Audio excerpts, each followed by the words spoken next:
পরীক্ষা এসে গেছে, চিন্তা করছো? চিন্তা করতে হবে না, একদম ফাইনাল লাস্ট মিনিট সাজেশন, মাত্র 12টি প্রশ্ন। হ্যাঁ, একদম তোমরা ঠিক দেখেছো, মাত্র 12টি প্রশ্ন, তার বাইরে কোনো প্রশ্ন পড়তে হবে না।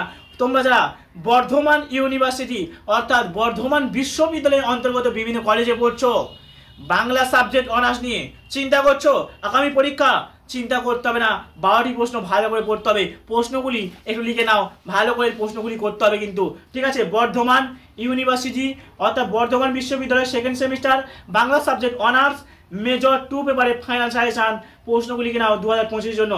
1 নম্বর একক থেকে দুটো প্রশ্ন বলবো, 1 নম্বর একক থেকে দুটো প্রশ্ন বলছি, ভালো করে স্টার মারো। 1 নম্বর এককে যে প্রশ্নটা পরীক্ষায় পড়ার চান্স 100%, লিখে নাও বাংলা সাহিত্যের ইতিহাসে, ভালো করে শোনো, বাংলা সাহিত্যের ইতিহাসে যুগ বিভাগ সংক্রান্ত ধারণা সম্পর্কে বিবরণ দাও। বাংলা সাহিত্যের ইতিহাসে যুগ বিভাগ সংক্রান্ত ধারণা সম্পর্কে বিবরণ দাও। এই যুগ বিভাগকে 3টে ভাগ করা হয়, এক হচ্ছে আদি যুগ, মধ্যযুগ, আধুনিক যুগ। এই 3টে যুগ নিয়ে হয় যুগ বিভাগ। এই 3টে যুগ যে ভাগ আছে সেই ভাগ থেকে কিন্তু একটা 5 দিতে পারে, মানে একটাই প্রশ্ন করলেই একটা 10-এ একটা 5-এও কমন পেতে পারো। বোঝা গেল কি বললাম?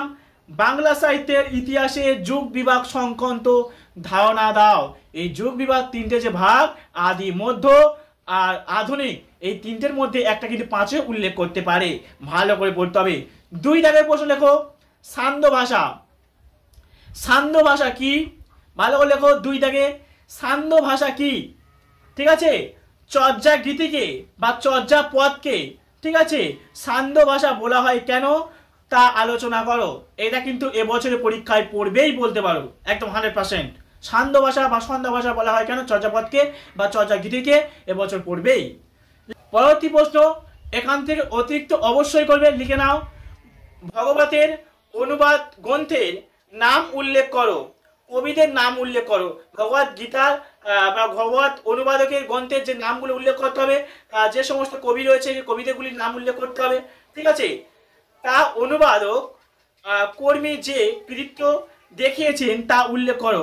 এখানে অনুবাদককে না, অনুবাদক হচ্ছে কি মালাধর বসু, ঠিক আছে? ভগবত গীতার গ্রন্থের অনুবাদক হচ্ছে কে না, মালাধর বসু। এই মালাধর বসুর কিন্তু কৃতিত্ব, অবশ্যই কৃতিত্ব বা অবদান কিন্তু করতে হবে। আর এই প্রশ্নটা শর্ট ভিডিওতে দিয়ে দিয়েছি, যা দেখোনি অবশ্যই দেখে নেবে।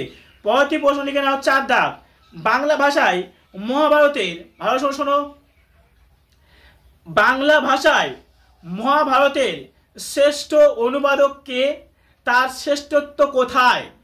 বাংলা ভাষায় মহাভারতের শ্রেষ্ঠ অনুবাদক কে, তার শ্রেষ্ঠত্ব কোথায়? অথবা থাকতে পারে বাংলা ভাষায় মহাভারতের শ্রেষ্ঠ অনুবাদক কে, সংস্কৃত মহাভারতের সাথী সেই কাব্যের পার্থক্য কোথায় উল্লেখ থাকতে পারে। সাথে সাথে টিকা করবে কাশিরাম দাস মহাভারত আর পোড়াগলি মহাভারত। তাহলে কাশিরাম দাসের মহাভারত আর পোড়াগলি মহাভারত টিকার জন্য করতে পারো। তাও বলছি পরপর যে দুটো বললাম, ঠিক আছে, কি বললাম? যুগ বিভাগটা বললাম আর সান্ধ্য ভাষা, এই দুটো প্রশ্ন করো, এবছরে কমন পেয়ে যাবে, ঠিক আছে? এবার চলো 2 নম্বর একক। 2 নম্বর একক থেকে তোমরা যে প্রশ্নগুলি ভালো করে স্টার মারো বা মারবে, দেখো চৈতন্য জীবনী বা চৈতন্য জীবনী হিসেবে বৃন্দাবন দাসের কৃতিত্ব। চৈতন্যের জীবনী হিসেবে বৃন্দাবন দাসের কৃতিত্ব ভালো করে পড়তে হবে। আর যে প্রশ্নটা পড়বে, হ্যাঁ, তারপর লিখবে বৈষ্ণব পদাবলী। বৈষ্ণব পদাবলী জ্ঞান দাস, বৈষ্ণব পদাবলী হিসেবে জ্ঞান দাসের ভূমিকা বা অবদান আলোচনা করে থাকতে পারে। পরবর্তী প্রশ্ন চণ্ডীদাসের কৃতিত্ব, হ্যাঁ, আর করবে গোবিন্দ দাসের অবদান। এই কোটা বেশি করে স্টার মারবে। আর এখান থেকে তোমরা অবশ্যই অতিরিক্ত প্রশ্ন পড়বে, কারণ তোমাদের বাংলা সাবজেক্ট অনার্স আছে, বাংলা সাবজেক্ট অনার্সে বেশি করে প্রশ্ন পড়তে হবে, রিস্ক নেবে না। আমি সম্ভাব্য প্রশ্ন স্টার মেরে দিয়েছি, এখান থেকে তোমরা অতিরিক্ত প্রশ্ন করবে, লিখে নাও চৈতন্য জীবনী কাব্য সম্পর্কে সংক্ষেপে আলোচনা করো। চৈতন্য জীবনী কাব্য সম্পর্কে সংক্ষেপে আলোচনা করো। পরবর্তী প্রশ্ন লিখে নাও অতিরিক্ত কৃষ্ণদাস কবিরাজের কাব্য কৃতিত্ব আলোচনা করো। তারপরে জয়ানন্দ জয়ানন্দ কাব্যের কৃতিত্ব আলোচনা করো। তারপরে তোমরা করবে বিদ্যাপতির কৃতিত্ব বা অবদান। আগের বছর বিদ্যাপতি 5 পরীক্ষায় পড়ে গেছে, তাহলে এবছর না করলেই হবে।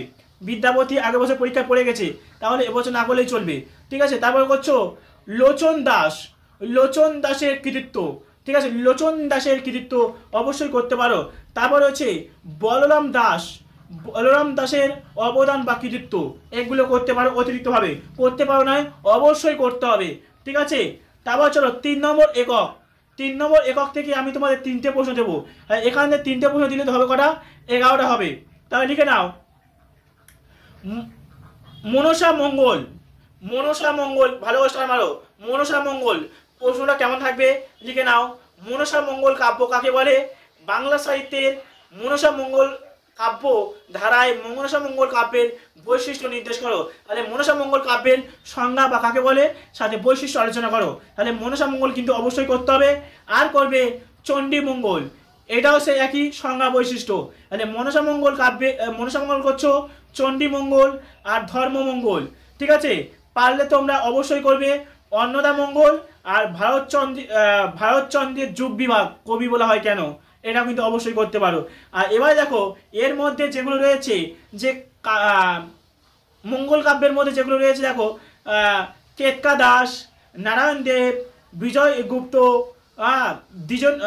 দ্বিজন মাধব, মুকুন্দ চক্রবর্তী, ধনরাম রায় চক্রবর্তী, রূপরাম চক্রবর্তী, এই যে কৃতিত্বগুলো আছে 5-এর জন্য অথবা 10-এর জন্য একটা করে করতে পারো, কিছু সমস্যা নেই।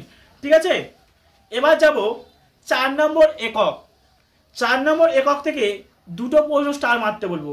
এখান থেকে 2টো প্রশ্ন স্টার মারলে আমাদের 12টা প্রশ্ন হয়ে যাবে। লিখে নাও শাক্ত সাধক, কি বললাম? শাক্ত সাধক ও শক্তি সাহিত্য হিসেবে রামপ্রসাদ সেন কবির পরিচয় দাও। তাহলে রামপ্রসাদ করছো, কমলাকান্ত ভট্টাচার্য করছো, এই 2টো প্রশ্ন স্টার মারো, রামপ্রসাদ সেন আর কমলাকান্ত ভট্টাচার্য। অতিরিক্ত প্রশ্ন অবশ্যই করবে সৈয়দ আলাওল, সৈয়দ আলাওল। আর করবে রাজসভার কীর্ত কিসের না সপ্তদশ শতাব্দীর আরাকান, সপ্তদশ শতকের আরাকান রাজসভার কবিদের কীর্ত সম্পর্কে আলোচনা করতে হবে। তারপরে তোমরা করবে অতিরিক্ত হিসেবে বাউল গান, বাউল গান সম্পর্কে টিকা লেখো, বাউল গান সম্পর্কে টিকা লেখো। এই করা প্রশ্ন পড়ো, আর বাইরে কোনো প্রশ্ন পড়তে লাগবে না। তোমরা যারা বর্ধমান বিশ্ববিদ্যালয়ের অন্তর্গত পড়ছো, সেকেন্ড সেমিস্টার আগামীকাল পরীক্ষা দেবে, এই প্রশ্নগুলি পড়তে হবে। যারা বুঝতে পারছো না, এই প্রশ্নটি শর্ট ভিডিওতে দিয়ে দিয়েছি, অবশ্যই দেখে নাও। তো ভিডিওটি এই পর্যন্ত শেষ করছি। সবাইকে বলবো লাইক করো, কমেন্ট করো, বন্ধুদের মধ্যে বেশি বেশি পরিমাণে শেয়ার করো, আর চ্যানেলটাকে অবশ্যই সাবস্ক্রাইব করে সঙ্গে দেখো। তো ভিডিওটি প্রথম থেকে শেষ পর্যন্ত দেখার জন্য সবাইকে ধন্যবাদ।